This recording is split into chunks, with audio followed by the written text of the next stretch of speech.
After soaking in the sights of Florida and Southern California, we'll escape to the north and upstate New York. But there will be no time to relax on this visit to the Finger Lakes. The high speeds of Watkins Glen almost always excite and thrill, no matter if you're a fan or a driver. Let's see how our competitors handle this notoriously high-speed circuit as we get ready to watch the PCA Pro GT3 Cup Series, sponsored by Porsche. Hi, I'm Joe Peak, and with me in the booth tonight is Michael Johnson. Cameron Aubernon is on social media, along with Ryan Bauer producing, who is using cameras provided by Dougie Beard. Well, let's talk again about this new series in PCA Sim Racing because it's a bit different from our usual series and events. First off, there are two classes, PCA Pro and Pro. The difference being that PCA Pro are drivers who have had to earn their way into tonight's racing by their solid performance in PCA Sim Racing Series 1 through 8. The top 10 and Series 8 points are the latest to join the ranks. Then, on the other side, the Pro drivers are just that. These are drivers who may have raced sim racing, but are also members of professional racing teams who are running the GT3 Cup 992 car in 2022.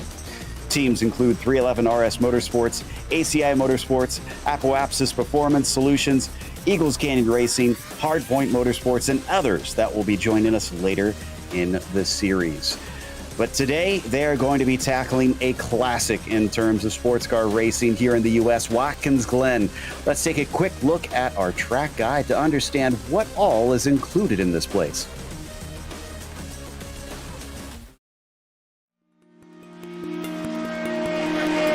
Welcome to Watkins Glen International. Situated in upstate New York, just south of the Finger Lakes, this track has seen it all. Few road circuits can boast hosting Formula One, IndyCar, NASCAR, and IMSA during its history. Though it did have a brief fallow period in the early 80s, thanks to the investment of local companies, it's grown into one of the premier road tracks in the U.S. With 4 layouts to choose from that range between 2.5 and 3.5 miles in length, lap times can vary greatly. But it also means it's suitable for lots of different levels of racing, from amateur to pro. The one thing that stays consistent no matter which car and which layout you're using is that Watkins Glen means speed. Many of the straights are very long, and the majority of the corners are fast sweepers. Some of them include a surprising amount of banking as well. Combine that with the proximity of the barriers, and this historic circuit retains a very old-school feel. Drivers in lesser-powered cars can expect drafting battles, while higher-powered machinery will test the skill and bravery of their pilots. Some of the turns are visually iconic, such as the carousel and the S's. Others, like the inner loop, the chute, and turn 9, greatly challenge even the expertly skilled. And of course, we haven't even mentioned the drastic amount of elevation change drivers experience. Between its rich history and popularity among drivers, this track stays busy and seems likely to be that way for a long time.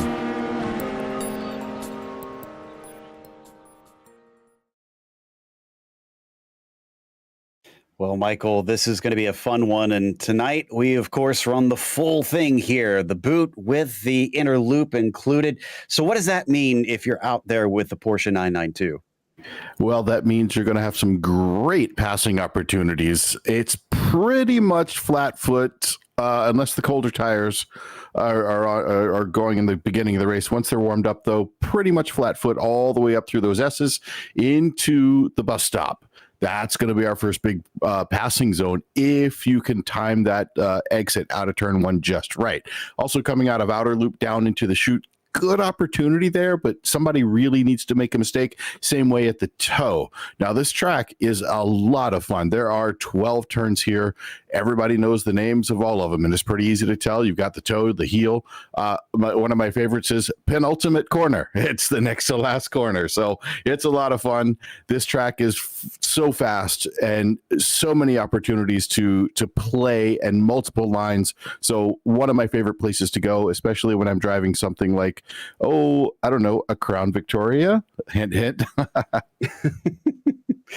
Well, before we get to the racing, we have other ways that you can keep up with PCA, because a reminder that PCA Sim Racing social media offers in-race reports, breaking news, and announcements through Facebook, Twitter, Instagram, and YouTube. To subscribe, key in the platform name and add /PCA Sim Racing. We are just heading through warm-up. We've had one race this evening, and that first race is going to be determining the second race, actually, the grid, of course. So the drivers will be gridded according to the finishing order here in just a moment, and we'll be heading off to that second event of the evening.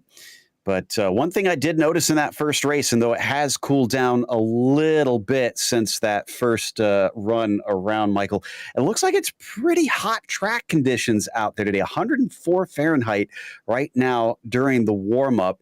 Is that going to make it pretty tricky, especially around some of these fast corners?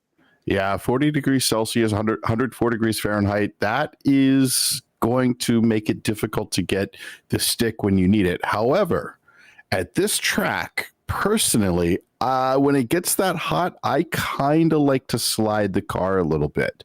Not too much. If you slide it too much, you're going to get overheating in those tires.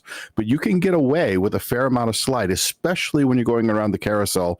Some people call it the outer loop. I just old habits die hard. I call it the carousel. You go around there. You kind of want to be in somewhat of a very mild four-wheel drift, as we're looking at it here on camera.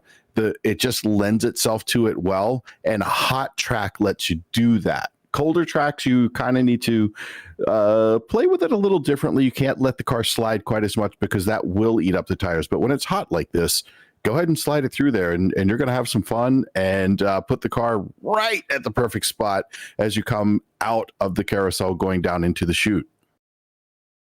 And as it has been for much of the season, the pro drivers are doing quite well out there and are certainly not shaken by the fact that maybe some of them are a little less experienced in the sim world. I say that, but some have actually had plenty of time here in sim racing, and Cameron Martineau on the pro side was able to take that win for the first race. So congratulations to Cameron on that one. About a 4.5-second lead over Rafael Amorim in the end on that one. So the PCA pros certainly holding their own, but Rafael just could not quite keep up with him this time. We'll see if he can maybe get the jump on him the second time around. And speaking of getting the jump, obviously we've got that run down into turn one now.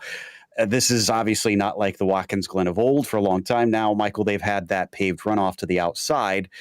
And yet, in spite of having that out there, I frequently have seen a lot of trouble heading into that corner. I mean, how does that make you approach the run coming up to there?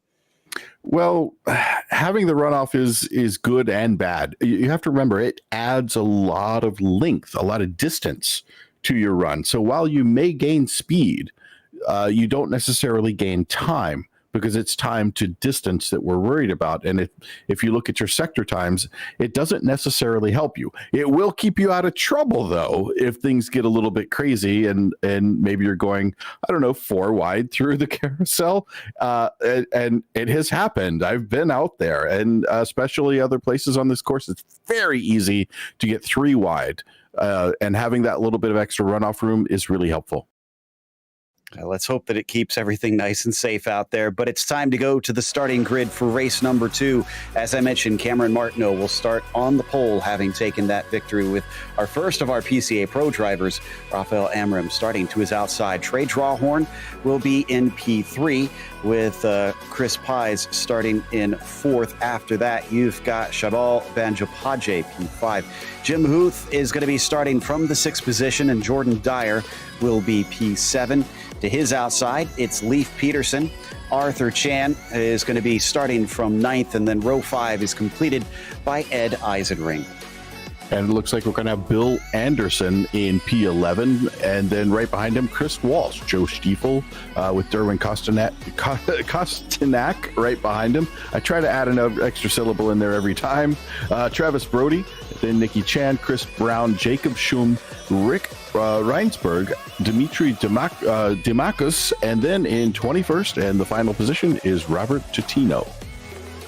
So 21 cars going to be taking part here today, as they are now on the pace lap. They'll get 1 lap around behind the Porsche pace car and then be released for 40 minutes of racing here today. So we've already had the first race.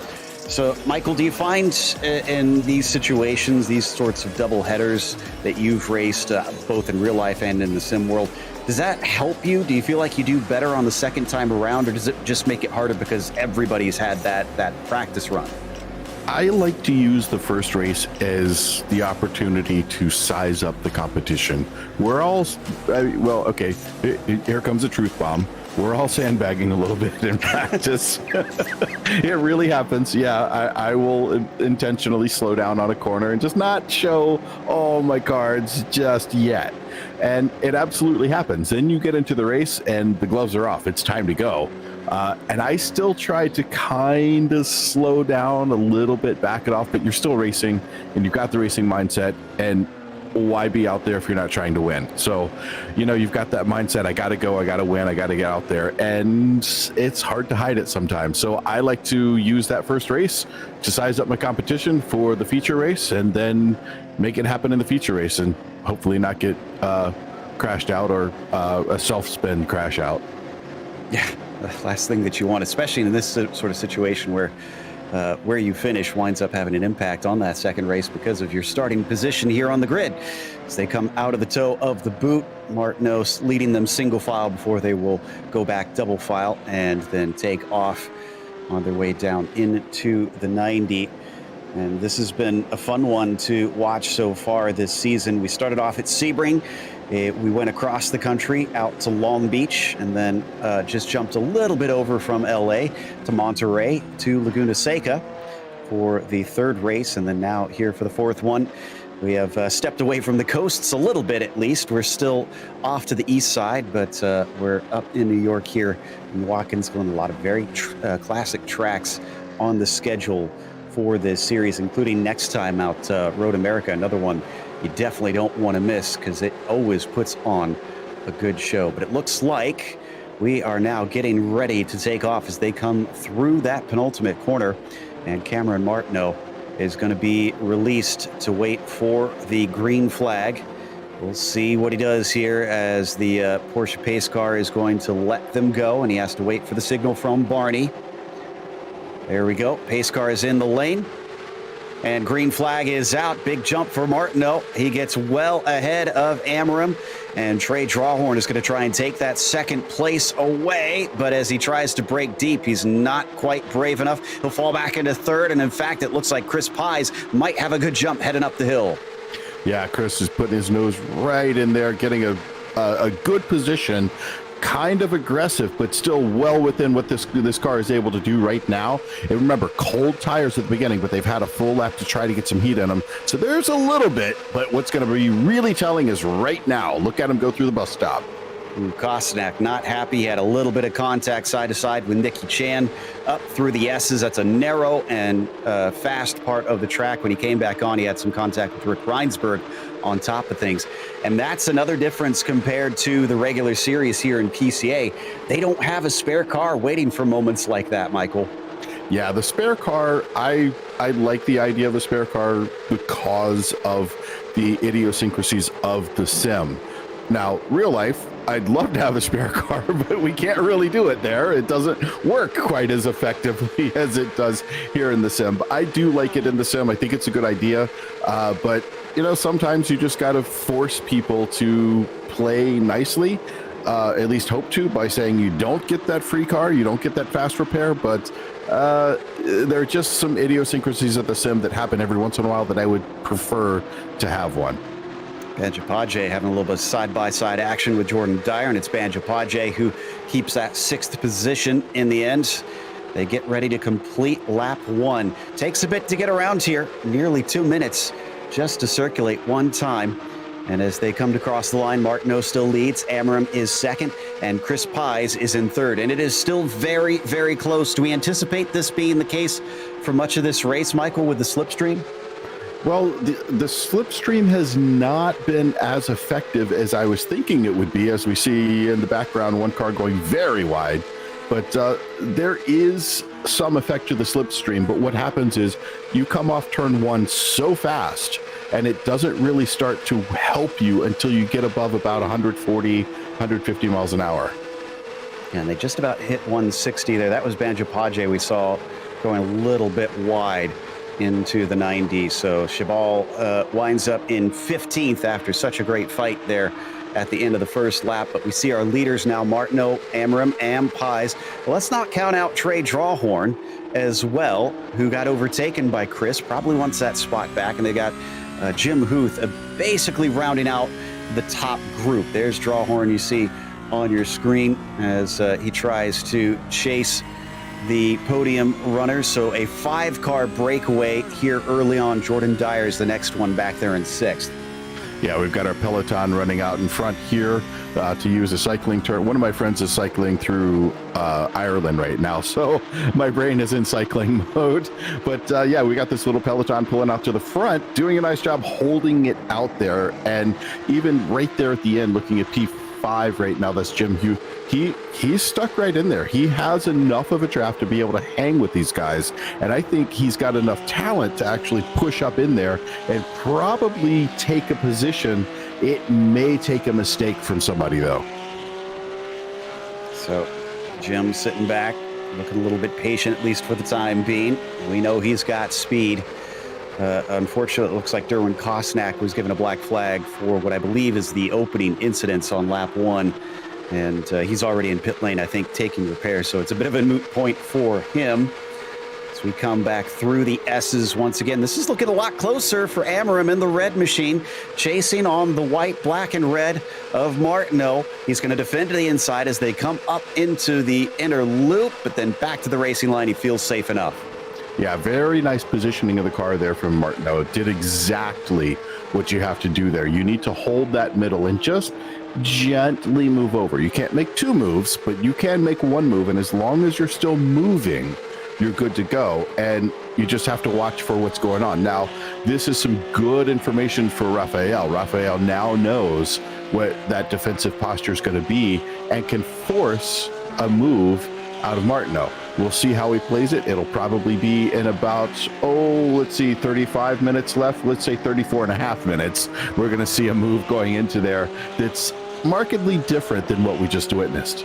Look at how tight this is in the midfield. That's Arthur Chan in front of us. We're on board with Chris Walsh, who's going to pop out as we enter the heel of the boot, but he decides against it and comes back to the racing line. Looking like passing is a bit tough here today. Not impossible. We've had some good ones out there, but that slipstream looks like it's just shy of really giving you a nice, not easy pass, but at least, not even be able to get side by side.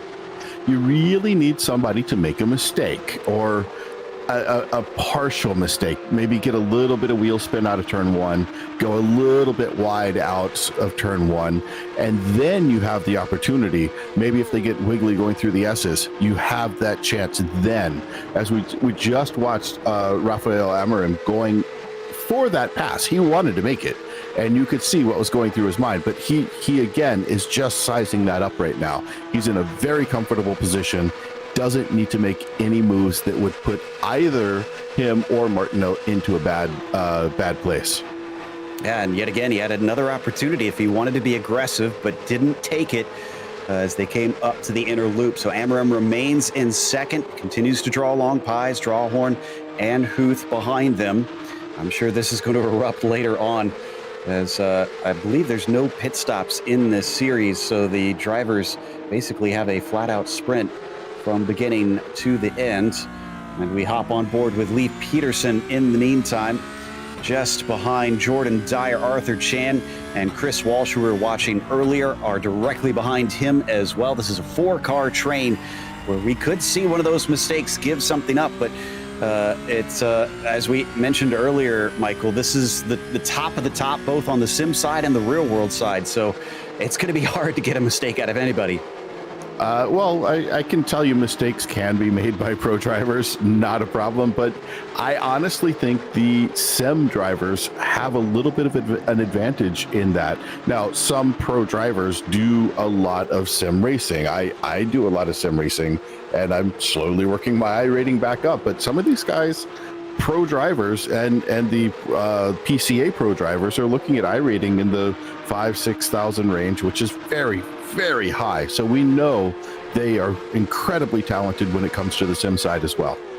Yeah, when you get over probably about 4.5K, you can definitely claim you're on the serious end in iRacing. You're going to be competing for some high-level stuff as this group stays tied together, mere inches between them as they fly up through the S's at over 140 miles an hour. And Jordan Dyer is going to give a big toe to both Peterson and Arthur Chan. Peterson's going to try and show his nose. He is going to be able to get side by side, but can he complete the pass? Yes, he can. Dyer tries to close the gap as soon as he does, and Arthur Chan is not able to get through. Walsh takes a little bit of a peek, but then backs out of it as well. So one change of position there as Peterson gets sixth. Yeah, if we have the opportunity, I'd love to have a replay of that pass because that was beautifully executed. He positioned the car well. He got the car that nice little run, and he had a little bit better speed coming out of turn one. But as they came up, you saw the lead car in that pack just sit over on the left side. It did not defend the position, allowed Leaf to come up into there. And let's take a look here as we watch these guys coming up. Watch this. Just a little off the apex there, coming through the next one. Again, just a little off the apex from the lead car. But look at that number 2 car right there. That's going to be Peterson. He's going to sit right there and look, goes all the way to the outside. Now it's time to put the nose out, get in there. And with all those cars stacking up behind him, you have to think about, well, I don't want to overbrake, don't want to underbrake. Let me be predictable. And at this point, it's fine to let somebody by you. We still have half an hour left in this race. Yep, still time to go. Arthur Chan also lost a spot to Chris Walsh. Speaking of giving up the spot, almost looked like he kind of didn't fight that one very hard, braked a little early and let Walsh through down into the chute. I'm not entirely sure if that's the case, but Chris didn't have that hard of time jumping up into 8th position. So as all this has been going on, we see the view from Amarim's car, but as we look ahead, what we can't see is behind him. It's 1.1 seconds down to Chris Pies. Was there a mistake that we missed, or have they just kind of gently been pulling away? I've been keeping an eye on this, and they have slowly been half a tenth by half a tenth pulling away from Chris Pites, which I got to say that is a feat in itself. I've done many races with Chris. I know how good he is. Pulling away from Chris is not something most people can do, but the talent we've got in Martineau and Amarim right here, if anybody in this field can do it, those two for sure. Indeed, and Amarim still carrying that flag for the PCA pros. And for the pro class, Martineau does not want to give this one up. He wants to go back-to-back this evening and see if he can keep the sim guys from showing them up here as they come out of the heel of the boot. There you see that distance still hovering at about 1.1 seconds, so we're not seeing it make huge jumps since we've started paying attention to it on this lap. It's only a quarter into the race, as we just mentioned, so this could all change around, especially I got to think with how hard some of these guys probably are pushing and how high the temperatures are. By the way, they raised back up. It's 117 Fahrenheit now. Wow. Does that mean tire preservation is something they got to concern themselves with? Once you get over about 45 Celsius, which we're right above that, yeah, this is the point you need to start worrying about cooking the tires. And we've seen, like when we watch that replay, it's very easy to miss an apex, but Martineau right there, beautifully on it, brings the car right down. Amarim just the same, sits the car beautifully on that apex, not a millimeter to spare. But now we've got some defensive positioning here. How is this going to play out? This is a good run again, all the way down to the bus stop. Sits up the car in the middle, not allowing Amarim to get around. What needs to happen for Martineau right now is Amarim needs to make a mistake. But, you know, good luck on that one. I think he's already done all the mistakes he's going to make for this year. So that one didn't happen yet again, but we're seeing some long-term thinking from that 8 car. I was also kind of half watching on my screen Peterson and Dyer, who were close together. No change between them. They're our next closest battle down. This battle for the lead is bubbling up nicely. Pressure is on from Rafael Amarim. He is right there. Does he? No, he still lifts early. I definitely think he's playing some games. He is just kind of sitting and waiting around, keeping the pressure on Martineau and looking for the right opportunity. Yeah, he is backing out of this when he needs to. It's not necessary for him to push too hard. He needs to create the space behind him. Now this trio behind. So now we've got two Peloton packs running out, and we're on board now with Huth. I'm curious for PCA if the Hudson Champlain region, if this becomes his local track, because that region, that sounds right. It's at least close. So my guess is he's pretty experienced at this track in real life. And I'm expecting he's probably got a few tricks up his sleeve that we're going to see here in the next 20 minutes or so. Somewhere way deep in my notes, I have like a map, I want to say, of all the different regions, but I got to pay attention to this because you can see right here, we have a potential pass for the lead. Going to go around the outside, maybe coming into the inner loop. Yes, he is. Rafael Amorim has had enough of waiting around. He is going to be your new P1. Martineau defended it a little bit, but didn't seem too aggressive on it. Let him through. We got a problem with Lee Peterson, though. Peterson is off in the inner loop, and it doesn't look like he hit anything from what we can see here. There's no damage on the car, but he definitely fell back to 13th. Let's take a look at the replay, see if we can figure out what happened. Yeah, as we watch here, he is the lead car. Peterson is the lead car here. So we watched him make that really nice pass early on. Now coming into it, gets a little bit too high, going through there, stays out of the way of that train of cars coming behind him. That could have been just a very loud shouting match over the radio for some people, I bet. But let's get back up front here and take a look at this. Now, when we watched that happen, that was an interesting little trick that Amorim pulled on Martineau. Amorim moved early and made Martineau go as well. So it just goes to show you, whatever level pro you are, it doesn't matter. You can be tricked. I've been tricked. We just watched Martineau get tricked. It happens, and it was an excellent execution of that trick by Amorim. Well, let's see if he tries to fight back a little bit as they now hit the S's once again. He's about 0.2 of a second behind, so it's close, but will it be close enough? As they're up to 150, that was the magic number that you heard Michael talking about. He starts to feel the draft. He pulls forward, but he doesn't get the overlap by the time they hit the brake, so he is not going to attempt the pass. And man, the thing that struck me about that replay on Peterson was just how much the car bounced. This more recent rescan of Watkins Glen with those new curbs makes that entry curb seem a lot more violent than it looks just on the surface. Well, having driven one of these cup cars here, I haven't found them. This is getting interesting. I haven't found them to be as bouncy as it shows. Now, I think in real life you have a bit more control over how the setup of the car works. You have more control over the springs, over the dampers, where in iRacing you don't have as much control as you might like. So that you have to work with what you have, and maybe hitting that curb as hard as he did was possibly not the exact thing he needed to do. But also remember, heating up those tires, you're going to get a little bit more pressure in there, and you're going to get less bounce or less acceptance of all that energy through the sidewall of the tire, because now with that extra 1.5 psi, those things are going to be rock hard. And right now we're watching the battle for 6. This is Chris Walsh leading Jordan Dyer, Arthur Chan, and Ed Eisenring, all coming down the front stretch to start lap 10 of this race. We're getting close to the halfway mark of this event, and Chris not under threat down into the 90. The real question is usually out of the 90 and heading up the hill, but he gets a pretty good exit, it looks like. Yeah, nice exit coming out of there, and that is probably the most important corner on this racetrack. The S's are essentially a straight.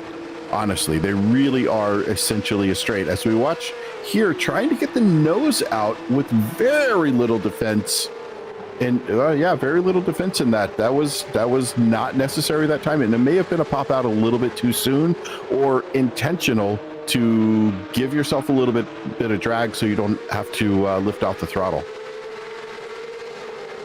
Well, they're going to stay in order then. Walsh in 6th, Dyer in 7th.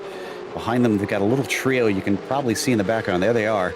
That is Bill Anderson, Joe Stiffel, and Chris Braun that are all fighting for 10th position as well. That was very wide ahead of them from Jordan Dyer, but does not lose the position. And, of course, Joe in his usual tiger stripes out here today in New York, coming down into the brakes of the heel of the boot. They're all going to stay in line. No change for any of these 7 here in the mid-pack. Yeah, everything from the front down to about 7. It's really staying tight. And honestly, everybody knows they're coming up to this halfway point in the race. It's time to take a deep breath and say, all right, let me figure out what's going on here. I got to size up the competition around me and figure out how I'm going to attack or defend, depending on where you are, and how I'm going to finish this race. Coming off of the first corner, looks like Martineau is starting to size up Amorim. He's still within about 0.3 of a second. Now, when he was 0.2 coming up the hill, we didn't see him gain enough to try and go by, so I doubt we'll see it right now. I think he lifted that last time, and this time he set himself up with an extra 10th back. Right now, Martineau is, from my eye, clearly sizing up Amorim, but Amorim is not making it easy on him. Raphael is putting that hammer down and trying to run off. But we also have this exact same thing going on here with Trey. Trey Drawhorn has Chris Pites in his sights. He is ready to make this pass, but he just doesn't want to pull the trigger quite yet. He's just, sizing him up and maybe making him a little bit nervous as they go through the toe of the boot. Well, this is probably as good a time as any before things start to erupt here to bring you the Midway Race Report presented by Porsche. And up at the top of it, Raphael Amorim has taken the lead away from Martineau. A few laps ago, he did not start on the pole. He started on the front row, though, and basically bided his time until he found an opportunity that he was happy with. And then he made his strike, and it was successful in one go. Now, Cameron Martineau sits behind him. He was our pole sitter, down one spot here, but the North County region driver has not given it up. He's still within the toe, and it looks like he does have the pace to hold on. So Amorim is not going to be able to run away from him, at least for the time being. In third, it's going to be Chris Pies, who started in the 4th position, made a good jump into turn 1. Off the corner, he overtook his rival and got into the podium position, has not handed it back since. After that, Trey Drawhorn is in 4th. He's the one that lost out on that podium position at the first corner. Is he also playing patient like we saw from Amorim, or is this the best he's got and he's struggling to get by? We'll have to watch and see. Right now, he's still very close. In fact, taking a little bit of a look and then decides against it, as Huth is in the 5th position in the 412 car. And he is the other one that is also potentially playing possum. We were kind of speculating that maybe he's just kind of sitting and waiting, seeing what the race brings to him. Now, he's lost a little bit of a gap here. It's about 0.4 of a second up the Drawhorn. So it could be that maybe the tires are going away, having to sit in the dirty air this long. After that, you've got a huge gap. The first real big gap down to 6th. It's Chris Walsh in about 5 seconds back in the 99, and he's been in a little bit of a fight for much of this race, but they've separated out. The man fighting with him is Jordan Dyer in the 86 car. He is just a couple car lengths back, and you can see that purple machine just kind of hovering around, threatening in the mirrors, hoping to get his opportunity. From there, we've got Bill Anderson, another 3 seconds back, as he started in the 11th position. He is up 3 spots, one of the few to make up multiple positions in this race, as it has not seen too many changes through much of the field, at least not drastic changes. Behind him, Ed Eisenring is the one in 9th place in the 929, only up 1 spot from where he began this race, but still doing pretty handy. Rounding out the first half of the field, it is Chris Braun, who is right behind them. Oh, as we got a pit stop there with Ed Eisenring heading in. Apologies, I think I got that wrong earlier. It looks like they do have pit stops. So that is going to move Chris Braun up into 9th, and that will hand the second half of the field over to Michael Johnson. Looking in P10 is Joe Stiefel Loving his picture there. I'm sure that's exactly what he looks like out of the Chicago region, and the tiger stripes that we'd love to see. Going back to P11, we're going to have our next driver, Arthur Chan. Now, Arthur started in 9th. He's fallen back a couple of positions out of the Canada West region. We're used to seeing Arthur being able to move up a couple of positions in these races, though, so watch for good things to come. Behind that one is going to be, we saw the incident with Chabal, but I don't say it as well as you do, Joe. I'm sorry. Patier. He's a PCA pro out of the New York metropolitan region, doing really well at the beginning of the race. Unfortunately, got a little bit wide there. On to P13, Leif Peterson. Also had some issues earlier. We saw that magnificent jump, and I've got to say that was a beautiful control of the car once it landed to stay out of the way of the cars trying to come through there in the bus stop. Very difficult there out of the Maverick region, though. Excellent driver. Ed Eisenring, who has made his pit stop. Looks like he's got a bit of nose damage there, maybe trying some bump drafting for a bit. Going on back to P15, Jacob Schum. Jacob is trying to catch back up, having a little bit of issue early on. Looks like he's trying to close into the cars in front of him, but he's got a bit of a gap, about 20 seconds. Now behind him, another 12 seconds is going to be Nikki Chan. Nikki had some issues early. I believe that was lap 1 with that incident going on there. Unfortunate for Nikki, also one of those folks we're used to seeing do quite well. Going on back to P17, it's going to be Derwin Kosniak. Derwin is a good way back, and I'm not sure he is currently on. Oh, yes, he is. There you go. So Derwin having a bit of a trouble there early on, and then that is going to be the last of the cars we have running at this point. This concludes tonight's race update, brought to you by Porsche. And it looks like maybe I was right the first time about the pit stops. I realized what happened with Ed Eisenring as we were going through the second half there with Michael.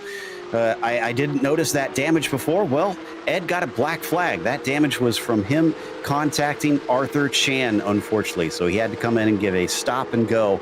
And that's why you saw that crumpled nose. And that's also why Arthur Chan is down in 11th right now. Meanwhile, here are your leaders once again. Now down to 15 minutes to go and up to 4.3 seconds over Trey Drawhorn. They continue to drop the rest of the field. They are setting the pace. Nobody seems able to match them. At what point do you think they're safe to fight? Do they need to wait till just 2 or 3 laps to go? Or do you think they could fight now to the end if they really wanted to? Well, I would wait till about 10 minutes. We're looking at lap times about 147, 148 in that range. I would wait for about 10 minutes to go and start to put on some serious pressure. Now, not the time to do it because there's way too much time to have a serious mistake. I would personally wait till I got about 10 minutes left and then try to make that push. But if you're Jim Huth right now, this is the point you need to start putting that pressure on. You see the car in front of him. That's going to be Chris Pites. Pites, very good driver, but looks like Trey Drawhorn got around him. So now it proves that you can pass Chris. Yeah, and I was trying to look back real quick to try and find it, but I couldn't see it within the last couple laps. So we must have missed that quite a while ago during through the field. And Drawhorn back to where he started. Pies also now back to where he started. Looks like we found the replay. And this appears to me to be a simple slipstream by, or will it? He's got to get it done. And he's already beside him by the time they hit the backstretch. Can he shut the door before they get to the braking? No, he can't. He's got to come in an altered line. But he doesn't suffer from the bumps too badly over the curbs, and he is through. Yeah, it was a perfectly executed, I would say, pass. He got into a really good position early. He did essentially the same thing that we saw from Rafael on Cameron a couple of laps earlier. So that is exactly the way you need to set that pass up, but it takes a really good exit out of turn 1 to make it happen. Well, he got that good exit and certainly made good use of it. out there. And look at how things are spread at the top of the field there on your left-hand side with the tower. The light blue is your pros, and the dark blue is your PCA pros. And so our top 6 are spread evenly. We've got 3 and 3 right now, with a slight edge going to the PCA pros. And we'll see if that changes as the race carries on. But look at this. It's close once again. Martineau is reeling him in. Will he lift again? Yes, he will. Decides not to take it and continues to wait for that 10-minute mark that we heard Michael mention. I saw that happening. We had on our screen that P345, but on my side screen, I'm watching what was going on, and I noticed the way Cameron came out of turn number 1, and I went, "Oh, he's setting this up. He's going to play here. He's either going to go and just try to take off, which probably not going to happen. Raphael's too good of a driver to pull away from him, but he's sizing him up right now. He is trying to decide at what point, I think that 10-minute or so point, he's going to try to make that pass. But now he knows he can get up side by side and make it going into the bus stop. These guys are running unbelievably consistent as we ride on board with Martineau. It's really been Amram who has just been putting them up and knocking them down, because the last 6 laps have been within a 1/10 of a second of each other. That is astonishing consistency from Amram. I find it's easier to do that in real life. I think I can typically run, depending on the track and car, about a 1/10, maybe 2/10 if there's a little traffic. But once this is interesting. Trying to put the nose in there. But in the sim, I struggle for about 3/10 in the sim. So if Amram is out there keeping it 1/10, hats off to you, brother. That is awesome. That is something phenomenal. I've done that 3 laps at a time, maybe sometimes, but not 6 in a row. That is just unbelievable. But yeah, we saw a little bit of a poke from Cameron that time. Amram didn't look like he was all that worried about defending. And same thing here coming into the inner loop. He didn't try and cover off anything from Cameron, despite showing his nose slightly here and there. I think the 98 is starting to try and play a few head games. Absolutely, 100%. I'm surprised we haven't seen flashing lights yet. That's probably next. I did see a windshield wiper. I'm not sure if that's maybe a signal that I'm just playing here. I'm not actually going to pass you, or just trying to put some extra motion in that rear view mirror to make him think twice. But look how close Martineau is coming through the toe. This is going to be fun. I think this is now changing the point of control from Amram to Martineau. I think Martineau is starting to get the reins at this point. Yeah, this is a lot closer than he was in previous laps. So he's trying to make him sweat maybe as they come out of turn 9, getting ready to complete lap 17. Only 10 minutes left. Cameron would like to get that clean air once again. They're still nearly 6 seconds ahead of the next car back, which is still Drawhorn.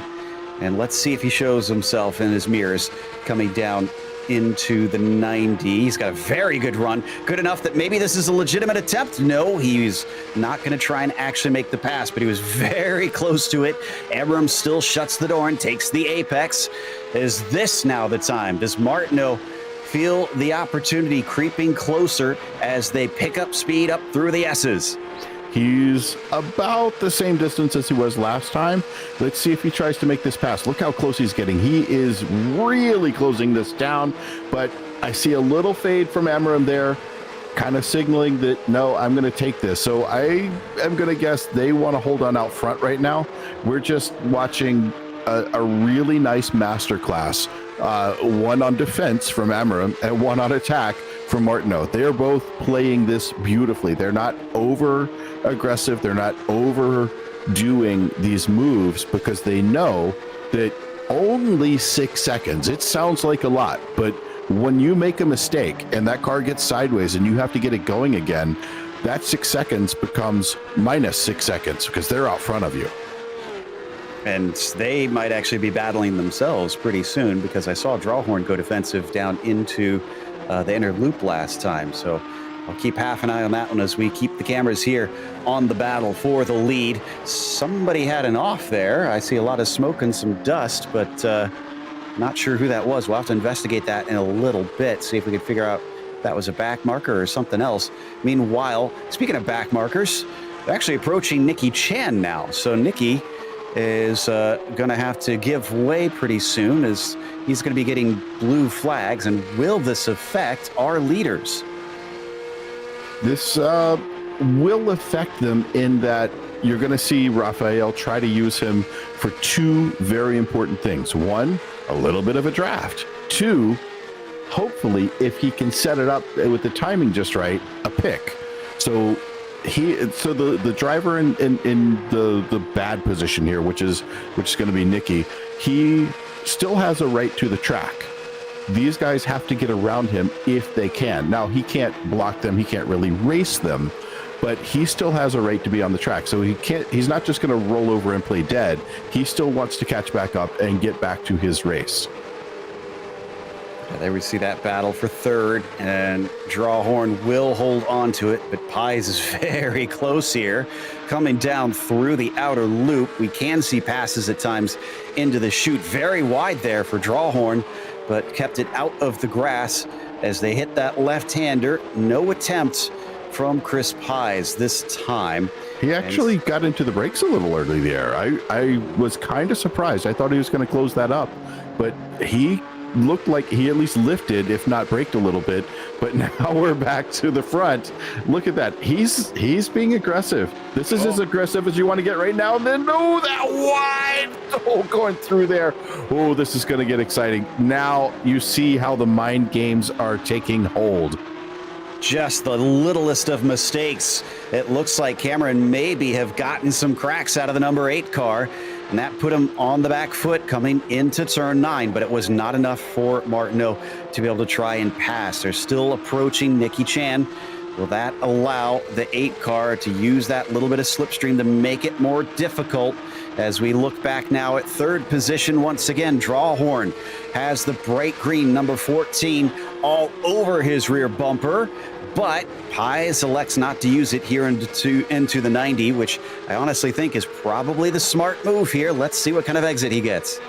Yeah, Pies has got a really nice exit here. He's already closed up just a touch from when they came through turn 1.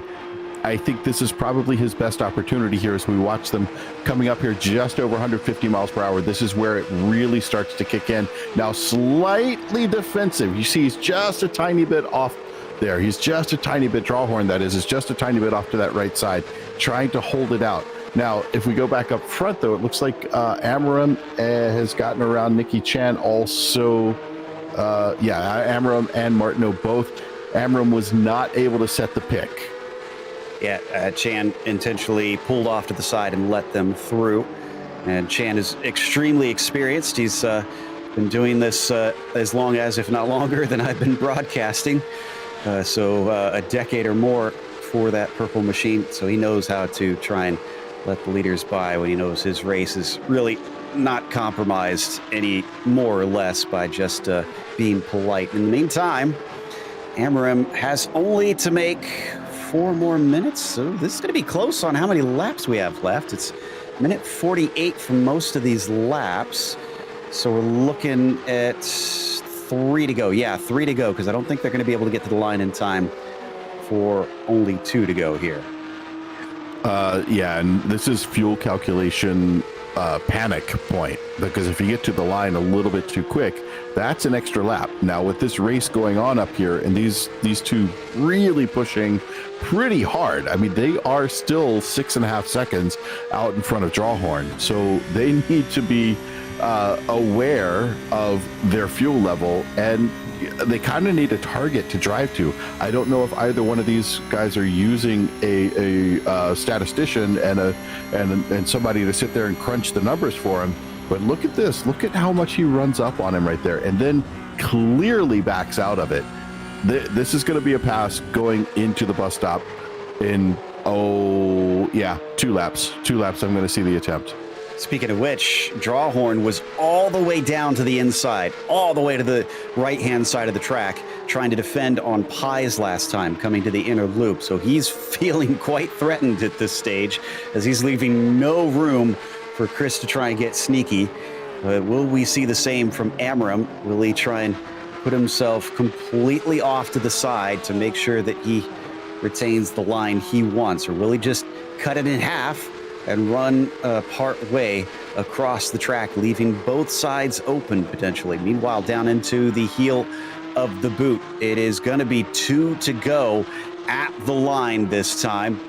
And they have pretty much clear track behind them. It is now up to 7 seconds down to Drawhorn. I think they are free to fight.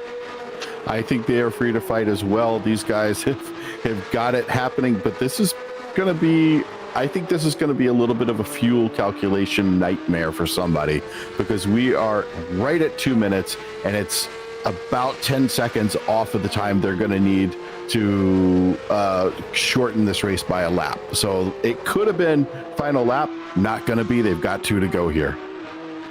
Did anybody miscalculate and cut it too close there? This is open setup, so they can adjust that fuel to their liking and maybe just get it a little tight. And it is a slipstream track as well, which means they could have been saving some, and somebody could be much better off on that. Looks like Martineau feels pretty confident about his fuel as he takes a little bit of a look, but then decides against it this time. He's not going to go for the move, but we do have side-by-side coming up into the inner loop between Drawhorn and Pies, and as they have Pies on the left-hand side, they're almost going to bang doors as they go through, but they manage to stay out of each other, and Pies carries the momentum, but he's not done yet. Here comes Drawhorn back at him as Huth watches from behind. It is going to be Pies up into third.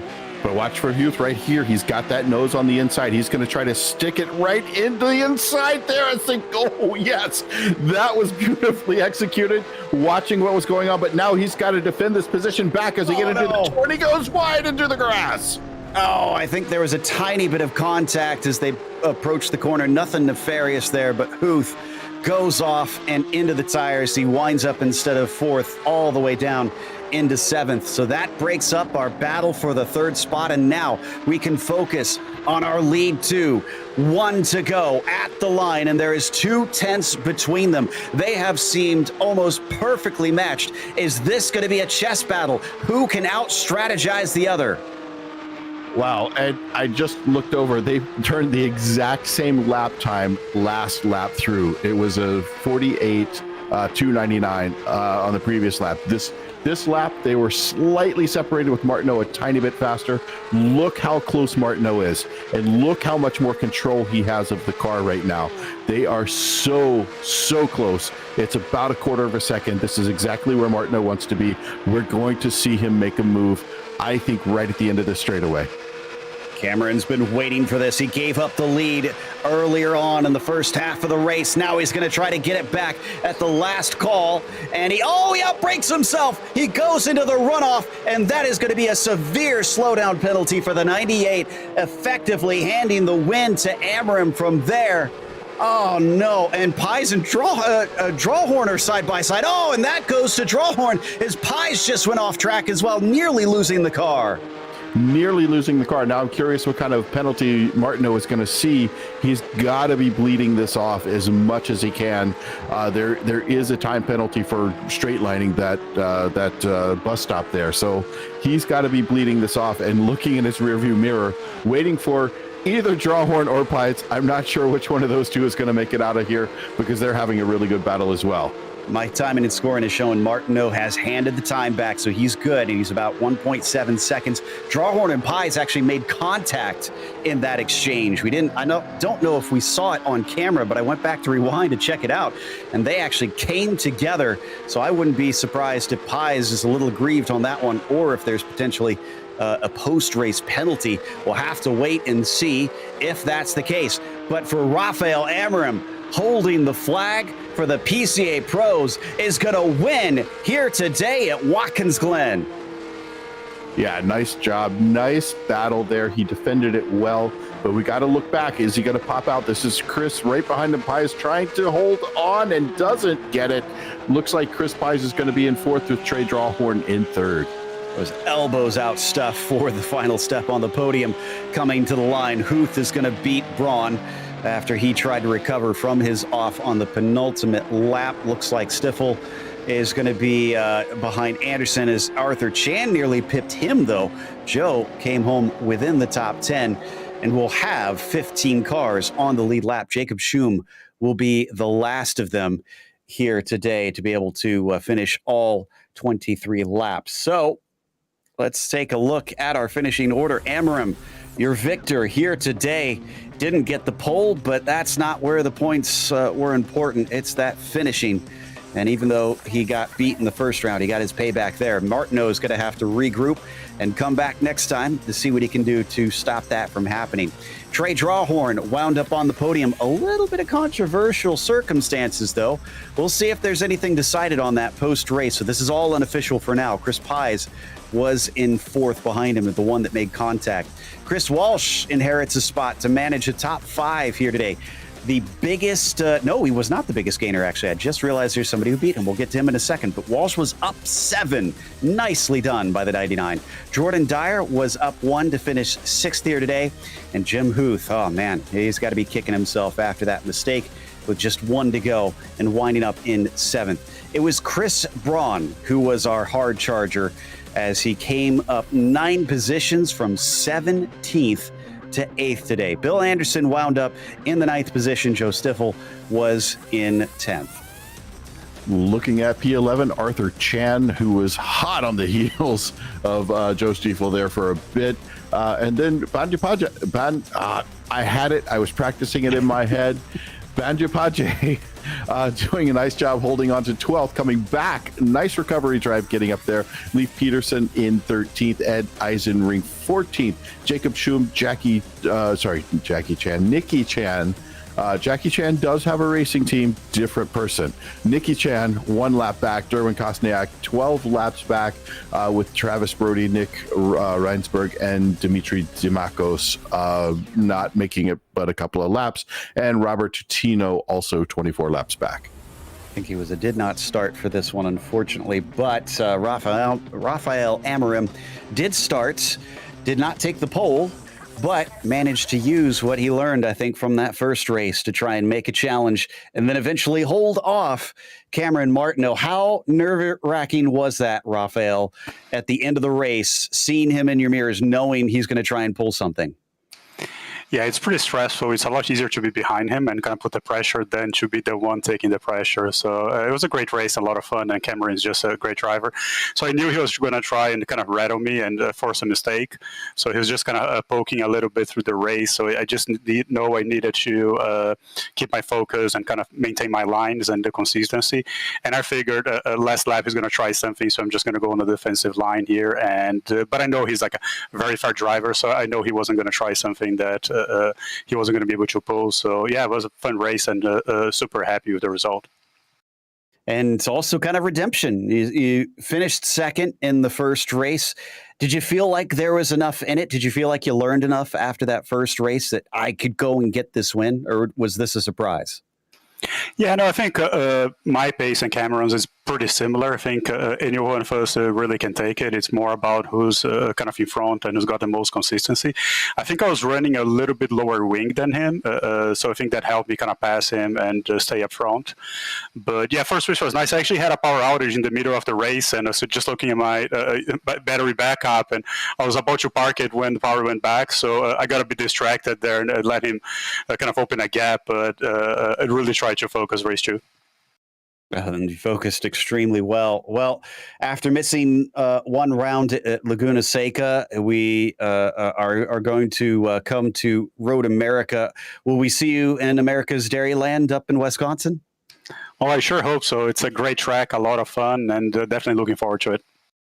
Well, we look forward to seeing you. That was Rafael Amarim, our winner here today, taking victory in race 2 after a second in race 1. And the man who was beat by him was Cameron Martineau. It looks like that Michael has caught up with second place. Indeed, I have. Cameron, really nice race there.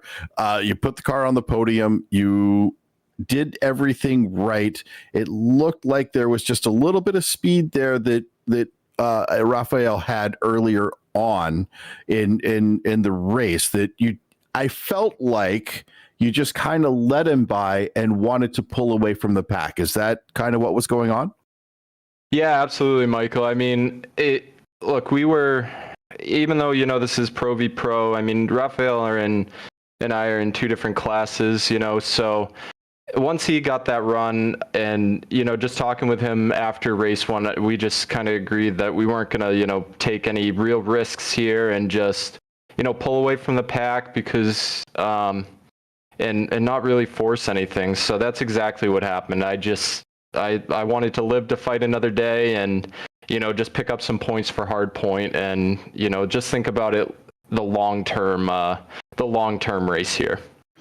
As you and I both know, it's not a single race that makes a champion. It is the season. So how does the rest of the season look for you as far as balancing real life? Well, this is real life racing, but non-sim racing with your sim racing.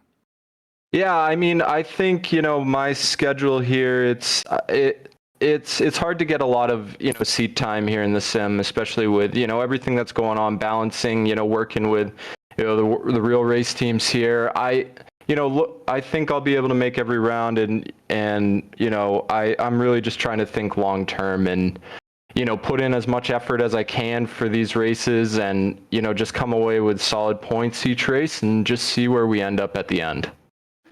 So curious about, so I asked my car chief and my crew chief from my real life team to offer, if they could offer up a little bit of help in getting my car prepped for the series that I race in. And they looked at it and went, yeah, what you got here in iRacing doesn't make any sense because the car isn't doing exactly what I thought it would based on what I told you. So sorry, you're on your own. Are you getting help from your team, and have they been able to untangle the magic numbers in iRacing? Honestly, I'm kind of in the same boat because, there's such differences when it comes to, how iRacing models tires and how it models the car. At the end of the day, it is still, as good as it is still a video game. So, they really just rely on, my knowledge of iRacing, and, I've found my own little exploits that I know to be in this, in the Sims. So they really just trust me and my judgment on, setting up the car and everything. But, they definitely, like tonight, it was just, everything in my head was just, saying like, just keep it in one piece. Just don't do anything, crazy, and, just bring it home. So that's the same way with, with setting up the car, right? I know a few little hints and tricks here that I can extract a little more pace out of the car, but, there's that trade-off of, like, how much do I really, really want to risk that, setup? And, it's definitely, the same thing in real life, but, in terms of real life to iRacing setup, there's so many things that are similar, but a lot of things that are way different that they, can't really help me with. Well, maybe some of those tips and tricks you can shoot my way, because I'm struggling with the GT3R right now, and I got it pretty good. But let's ask, who do you have to thank for today's podium? Hey, I definitely have to thank everyone at Hardpoint, for the support. My teammate Chris Walsh, and I got to thank the guys over at Delta Sport as well, the sim racing team. They've been really helping us in this past break. So, and I just really want to thank all my friends and family that support me, and I want to thank the admins at PCA Sim Racing for putting this on, and you guys in the broadcast booth for putting on a great show and getting us some exposure. Well, thank you, Cameron. That great to hear. Always love that people like our broadcast, and we love your racing. Thanks for being here. But right now, looks like Joe Peak is going to have Trey Drawhorn to speak to about that amazing back and forth battle for third place at the finish. Yes, and we did get confirmation that the order is official. Trey is your third place finisher. So Trey, talk about that battle at the end coming into the inner loop. You and Chris had been fighting all race long practically, and it came down to a little bit of contact. Has there been any discussion between you and the hatchet is buried, or is there starting to be some bad blood brewing? I'm honestly not sure. He had made the same pass the lap before, and so I was just trying to get him back on the last lap, and the incident happened. It's just like I think we're cool, but man, that was what a race by him and Jim. Like, man, they really had me working. Almost sounds a bit like NASCAR rules.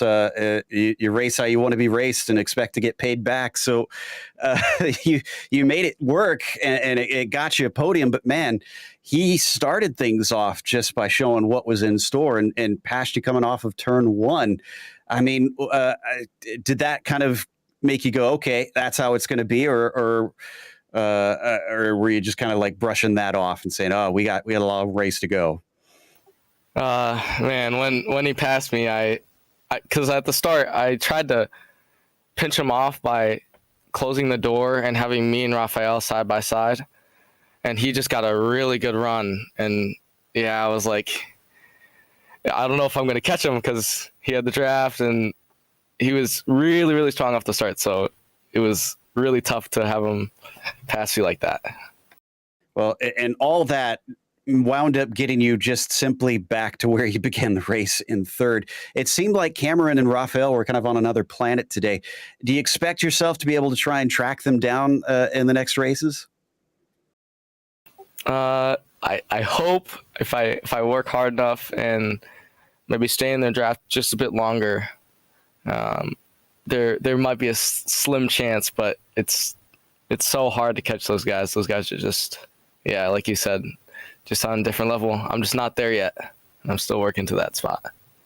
Well, something hard work, I'm sure it could definitely fix. But congratulations on a third and at least a podium to celebrate today, eh? Thank you so much, and I want to thank you guys and Chris and Jim for the great fights. We thank you for the great fights, because that was fun to watch. That was Trey Drawhorn, third place out here, which is going to close us out. We also got one more thing before we go, since we're heading out of New York. It is indeed a local track for Huth. It's only 2 hours away from him, we're hearing. So very cool stuff. I'm quite jealous, as this is a very awesome one to visit. But we want to remind you that we're going to see you next time again at Road America. That's going to be July 28th at 9 p.m. Eastern. And that'll be live here on Podium Esports. Thank you so much to our sponsor, Porsche, and a big thank you to the steering committee at PCA Sim Racing. Also, huge thanks to our team tonight, Michael, Ryan, Cameron, and Dougie. Also, none of this is possible without those behind the scenes at Podium Esports, Ryan Bauer, Gary Sexton, and John Theodore. Thank you so much for watching tonight's broadcast of PCA Sim Racing, sponsored by Porsche. I'm Joe Peak, and I'll see you on the track.